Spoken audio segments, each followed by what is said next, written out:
There is a rather amusing game we play in the West, a kind of spiritual treasure hunt. We look for signs, for clues, for credentials to prove that we are, well, something more than what we appear to be. And a particularly popular category in this game is the search for signs of being an awakened soul or an old soul, right from childhood. People will say, "Oh, you were always so serious as a child," or "You ask such deep questions." It's meant as a tremendous compliment, a certificate of spiritual seniority. But the real joke, the cosmic giggle at the heart of it all, is that you don't need a certificate. Awakening isn't about acquiring a new qualification. It's about dropping a lifelong assumption. The assumption that you are merely the little anxious ego locked inside a bag of skin. The signs people look for in childhood are not signs that you were a special sort of person. They are signs that for a moment, the game of being a person hadn't yet been fully learned. The rules hadn't been completely memorized. Consider, for a start, the pervasive feeling of not quite belonging. As a child, did you ever feel like you were an actor on a grand stage who had been given a script that you hadn't quite read? You saw everyone else playing their parts with such earnest conviction. The serious parent, the competitive sibling, the rule-abiding student. And you played along. But somewhere in the back of your mind, you knew it was a performance. You felt a certain distance from it all, as if you were watching a marvelous and sometimes terrifying play. This isn't a sign of being an outsider. It is a sign of being an insider to the secret that the whole social world, with its frantic ambitions of solemn rules, is a collective game, a dance. The child who feels this way isn't an outcast. They are simply the one who can hear the music behind the frantic footsteps. They haven't yet been convinced that the dance is a life or death battle. This often goes hand in hand with a deep, almost primal connection to the non-human world. Do you remember being utterly captivated, not by the television, but by the choreography of the clouds, or the intricate pattern of veins on a leaf, or the way sunlight would dapple through the trees, making the forest floor a living mosaic? A child in this state is not, quote-unquote, distracted. They are, in fact, paying perfect attention. They haven't yet learned the very adult habit of filtering reality, of labeling everything and putting it in a box.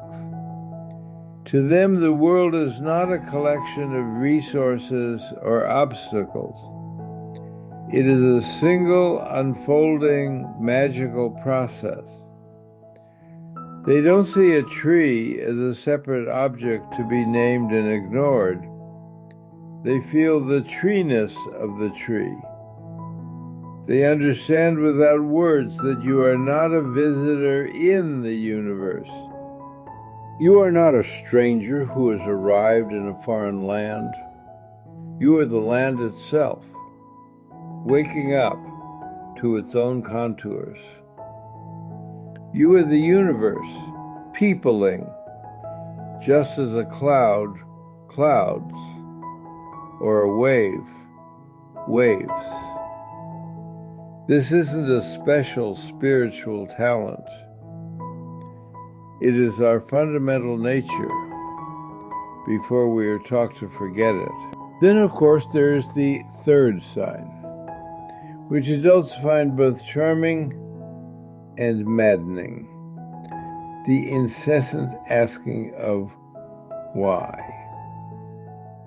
The child who asks why the sky is blue is not typically looking for a lesson in Rayleigh scattering. They are poking at the fabric of reality. When you give them the scientific answer, they will simply ask, but why is it that way? What they are sensing is the fundamental arbitrariness of the stories we tell ourselves. They haven't yet learned to be satisfied with the answer, well, that's just the way things are. That answer is the very definition of going to sleep. The child's why is a refusal to fall asleep, a refusal to accept the game's rules without questioning the game itself. It is the natural instinct of a mind that has not yet been blunted by the need for certainty. We adults build our lives on a foundation of unexamined assumptions, and the child's why is like a little tremor that gently reminds us our solid ground is, in fact, floating. This naturally leads to a fourth indicator, a profound comfort with one's own company and a rich inner world. The child who can spend hours contentedly alone, lost in a world of their own making, is not antisocial. They are simply discovering that the most fascinating universe of all is the one they carry within. They are listening to a different kind of music. Our society is terrified of silence, of solitude. We fill every available moment with noise, with tasks, with chatter, because we are running from the vast open space of our own consciousness. But the child who is not afraid of this space understands something essential, that you are never truly alone. You are in the constant company of the entire cosmos, expressing itself through you. Their imaginary friends are, in a way, far more real than the stiff role-playing personas that adults present to each other. They are spontaneous expressions of the psyche, fluid and alive, not the rigid masks we are taught to wear. And this comfort with their inner world means they often have a curious relationship with competition. They may not care about winning the race. This isn't a lack of spirit. It is a supreme understanding of the nature of play. Think of it this way. When you listen to a piece of music, is the point to get to the end of the song? Of course not. The point of the music is the listening, the experiencing of each note as it flows into the next. The child who doesn't care about the finish line is the one who is enjoying the sheer, exuberant, physical sensation of running. They are absorbed in the process, not the promise of a future reward. The frantic adult desire to win, to be the best, to accumulate, is based on the flawed idea that happiness is a destination you must race towards. The child intuitively knows that happiness is not a destination at all, but the very rhythm of the journey itself. Finally, we arrive at the fifth and most profound sign of all, a complete disregard for what we might call serious time. The child lives in an eternal present. The adult mind is a frantic shuttle, constantly rocketing between the regrets of the past and the anxieties of the future. We are always trying to get somewhere, to the end of the workday, to the weekend, to the vacation, to retirement. We are in a desperate hurry to arrive at a future moment where we imagine we will finally be able to relax and live. But the child is never in a hurry. When a child is absorbed in play, they are not, quote, killing time. They are inhabiting it so fully that it ceases to exist as a linear progression. An hour can feel like a lifetime, and a day can vanish in a moment. They understand in their very bones the great secret that the purpose of life is not to be found in the future. The purpose of life is this very moment. They haven't yet been infected with the strange neurosis of progress, the idea that the here and now is merely a stepping stone to a better there and then. This is why it is so difficult to pull a child away from something they are enjoying. You are not just interrupting an activity, you are trying to pull them out of eternity. They are not being stubborn, they are being wise. They are refusing to trade the concrete reality of the present for the abstract promise of the future. So you see, these 5 signs, the feeling of being an actor in a play, the deep kinship with nature, the relentless asking of why, the comfort in solitude, and the living in an eternal now, are not signs that you were once a special, spiritually advanced being. They are signs that you were once simply natural. They are glimpses of the human consciousness before it was thoroughly conditioned, before it was taught to build walls around itself and call that little prison me. The awakening is not about becoming a Superman or developing some new faculty. It is an act of unlearning. It is the recovery of the child's view, not through ignorance, but through a deeper, more conscious wisdom.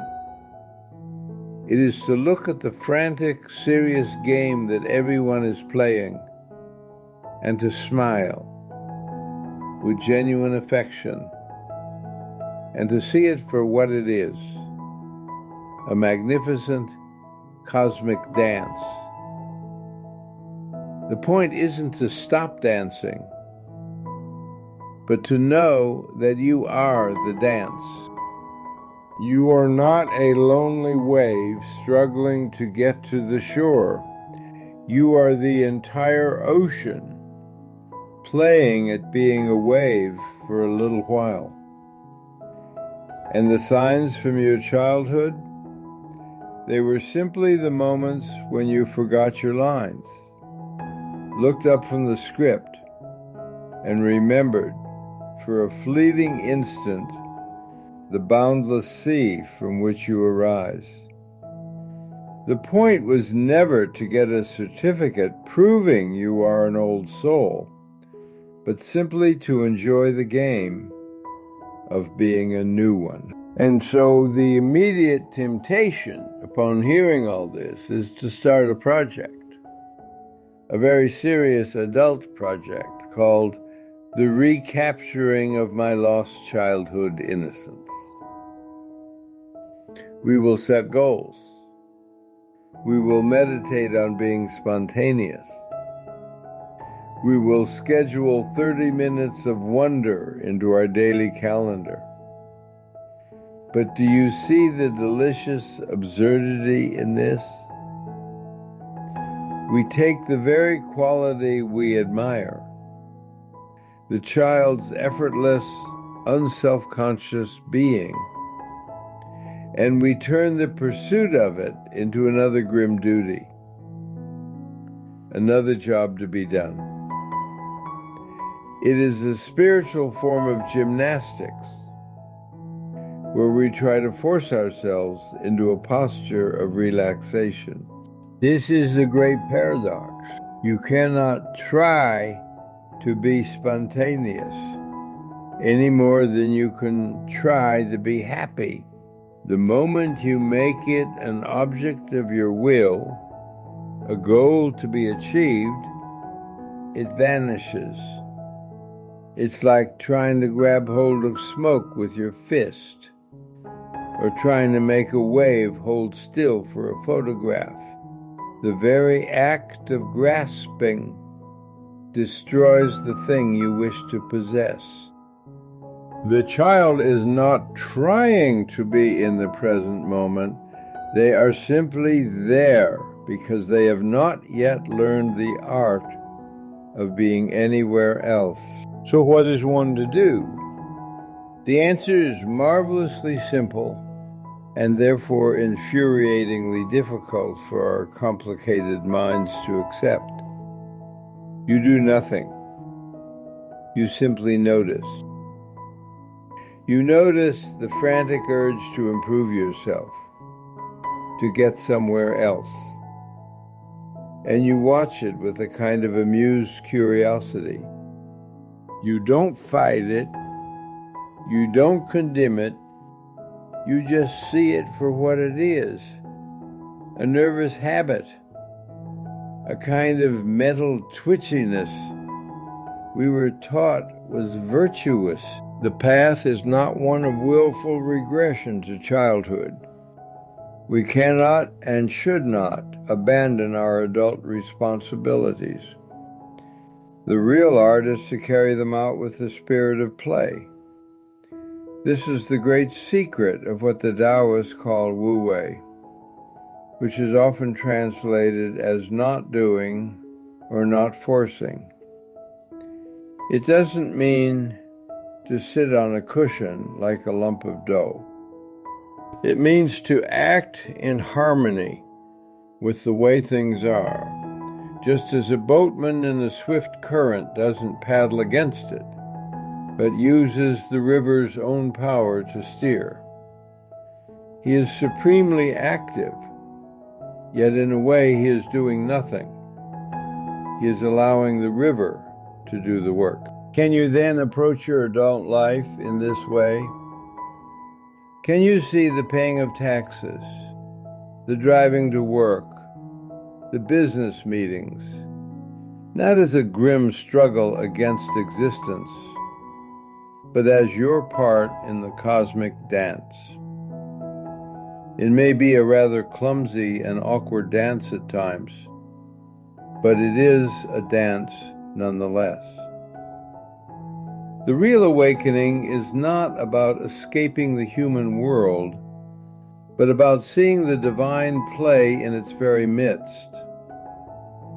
It is to find the eternal in the ordinary, to see the vast, silent sky through the window of your office. The child's mind is not a past you must return to, but the quality of attention that is available to you right now in this very breath. It is the simple, non-grasping awareness that watches the world unfold, without the frantic need to label, judge, or control it. This leads to the fundamental misunderstanding at the core of our modern anxiety. We believe that we are the doer of our own lives. We imagine there is a little entity, a miniature captain, located somewhere behind our eyes and between our ears, and this little fellow, this I or ego, has the immense and terrifying responsibility of controlling the whole organism, of steering the body through the stormy seas of existence, of managing every thought and suppressing every unwanted feeling. What an exhausting and lonely job we have given ourselves. But the moment you stop paying attention, what happens? The breathing continues, quite happily, on its own. It has been doing so your entire life. So who or what is doing the breathing when you are not? The same goes to the beating of your heart, the digestion of your food, the growing of your hair. This astonishingly complex organism that you call your body is running itself with an intelligence that far surpasses your conscious mind's ability to comprehend it. You are not running the show. You are the show. Now, let's take it a step further. What about your thoughts? We are absolutely convinced that we are the thinkers of our thoughts. But are you? Can you decide what you are going to think in the next 10 seconds? Try it. You will find that thoughts simply appear. They bubble up from the depths, just as bubbles rise in a pot of boiling water. We can no more control the arising of our thoughts than we can control the weather. What we call thinking is often just the process of noticing these thoughts as they drift by, and then grabbing hold of certain ones, worrying them, chewing on them, and building elaborate stories around them. But the initial arising, it is utterly spontaneous. The child understands this implicitly. They have not yet fully developed that internal boss, that anxious ego who believes it must manage everything. When a child laughs, there is no I who is deciding to laugh. The child is the laughter. When they run, they are the running. They are completely unified with the action. There is no separation. This is a state of pure absorption, what we might call true presence. The anxiety that defines so much of adult life is the direct consequence of this feeling of separation, the feeling that you are the lonely captain and you are failing to keep your ship under control. The great relief, the fundamental liberation, is realizing that you don't have to steer so hard. In fact, you can let go of the tiller altogether. The universe has been breathing you and beating your heart your entire life. Perhaps you can trust it to think your thoughts and live your life as well. To see this is to stop fighting with yourself. It is to allow your life to be lived through you, with the same natural, unforced grace as the clouds drifting across the sky. You cease to be the anxious puppeteer and realize you are the puppet, the stage and the audience all at once, in a play of divine and often hilarious improvisation. But of course, the immediate response to this proposition is one of sheer terror. Let go of the tiller? Are you mad? If I stop controlling everything, the whole enterprise will collapse. My career will fail. My relationships will wither. My life will descend into chaos. We have been so thoroughly taught that life is a battle against the hostile universe that the idea of surrender feels like admitting defeat. We picture ourselves as a tiny fortress, and if we lower the drawbridge for even a moment, the barbarian hordes of catastrophe will rush in and overwhelm us. And yet, I would ask you to consider a curious paradox. Is it not the very frantic effort to be secure that generates our deepest insecurity? Think about it. When you hold your breath to make sure you have enough air, you immediately begin to suffocate. When you clench your muscles to protect yourself from a fall, you become rigid and are more likely to break.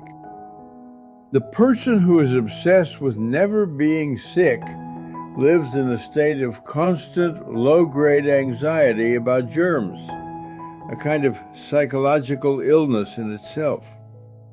Our relentless pursuit of permanence in a world that is, by its very nature, a seamless flow of change, is the fundamental source of our suffering. We are trying to build a solid house on the surface of a flowing river. We drive pilings of dogma, lay floorboards of routine, and build walls of belief. And then we are in a constant state of panic when the current inevitably shifts and our precarious structure begins to creak and groan. We blame the river. We call it cruel, unpredictable, and chaotic. We never stop to consider that the problem is not with the river, but with our insane idea of trying to make it stand still. The truly wise person does not try to conquer the river. They learn to build a boat. Or better yet, they learn to swim. They understand that the nature of water is to be wet and flowing, and they adapt themselves to it. They find their security not in resisting the current, but in their ability to move with it. They trust the water. This trust is not a blind faith. It is a deep, experiential understanding that the same universal process that is flowing outside of you is also flowing as you. To trust the river is ultimately to trust yourself, not the little anxious ego, but the vast, intelligent organism that is breathing you and beating your heart. This is the ultimate secret, hidden in the child's play. The child, building a sandcastle by the shore, is not laboring under the delusion that it will last forever. They know the tide is coming in. The joy is not in the future security of the castle, but in the immediate, tactile, creative pleasure of its making. The coming tide is not a tragedy. It is part of the game. It clears the stage for a new creation tomorrow. It is this acceptance of impermanence, this delight in the transient, that we have lost. We've become like sandcastle architects, so terrified of the tide that we spend our whole lives trying to build a seawall instead of ever allowing ourselves the simple joy of playing in the sand. So the final question is not how can I get back to that childhood state, but how can I realize that in a fundamental way I never left it. The universe did not suddenly become a serious business on your 18th birthday. The cosmic dance did not stop. The music did not end. We simply learned to plug our ears with the cotton wool of grown-up concerns and pretend we couldn't hear it anymore. We convinced ourselves that the rhythm was a distraction from the terribly important task of marching in a straight line to a destination we can't even define. But the music is always playing. It is in the improbable pattern of the frost on your window, in the syncopated rhythm of the rain against the roof, in the astonishing and unbidden welling up of a feeling or an idea from the depths of your own being. The world has never ceased to be the magical, shimmering, and often nonsensical place it was when you were 5 years old. It is only our attention that has become dull and habituated.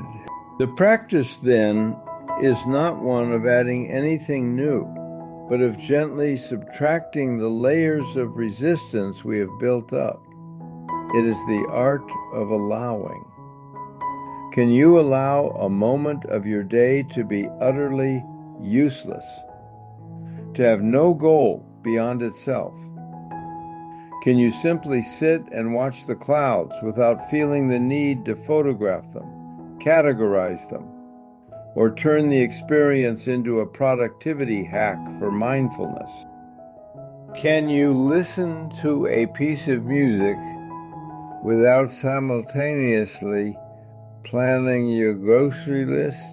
This is not easy because the internal tyrant, the ego, will immediately protest. It will insist that this is a waste of time. It will remind you of all the urgent, serious things you should be doing. And your task is not to argue with this voice. Your task is to hear it, to see it, and to smile at it, as you would at an overtired and anxious child who is simply repeating a lesson they have learned too well. You don't fight the child, you simply don't have to believe that its fears constitute the whole of reality. The signs from childhood were never proof that you were an awakened soul. They were simply reminders of your true nature, peeking through the gaps before the concrete of conditioning had fully set. The great work of your life is not to acquire a new and shiny spiritual identity, but to allow those cracks to widen.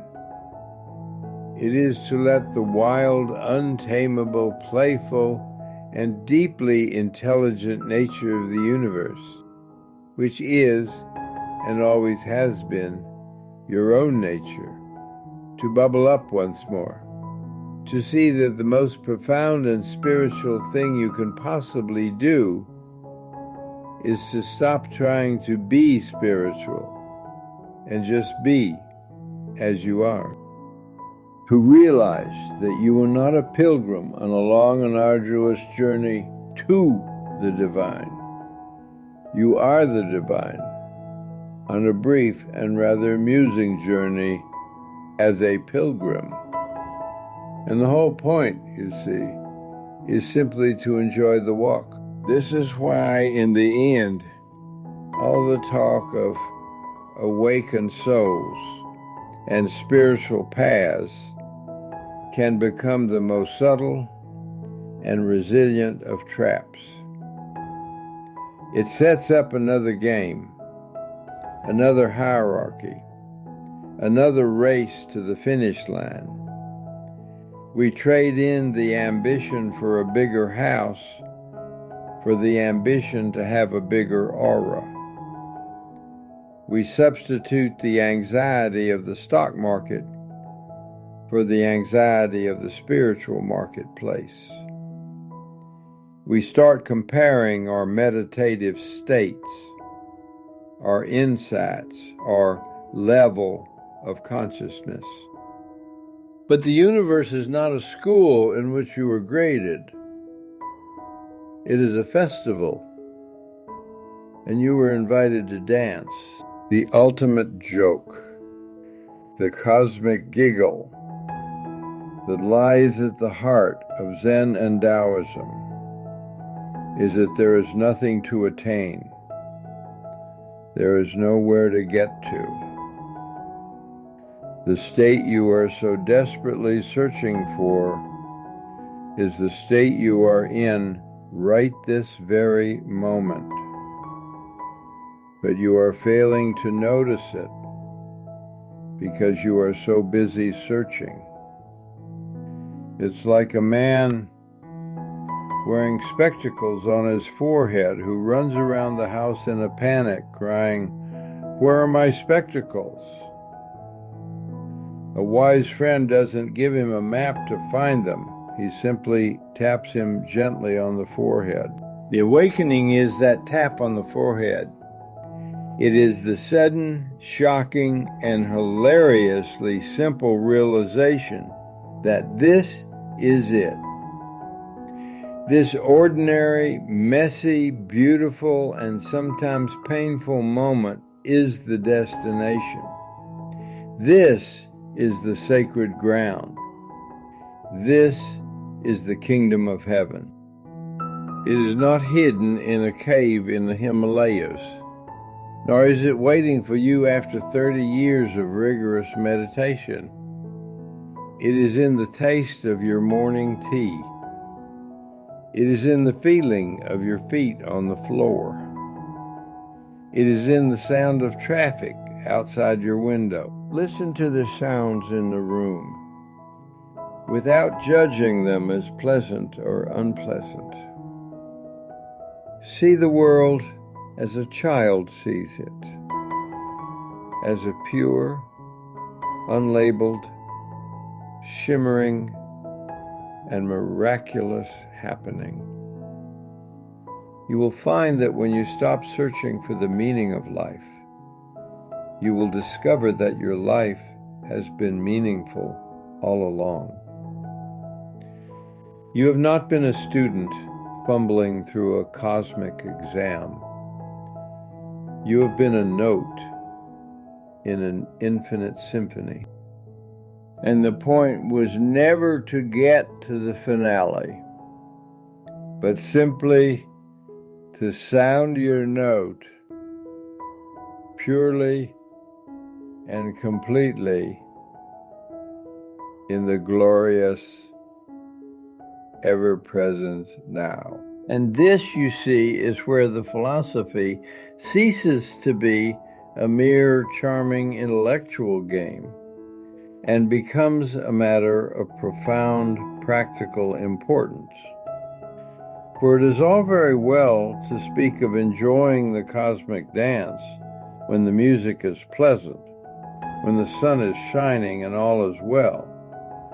But what of the other movements of the symphony? What of the dissonant chords, the mournful passages?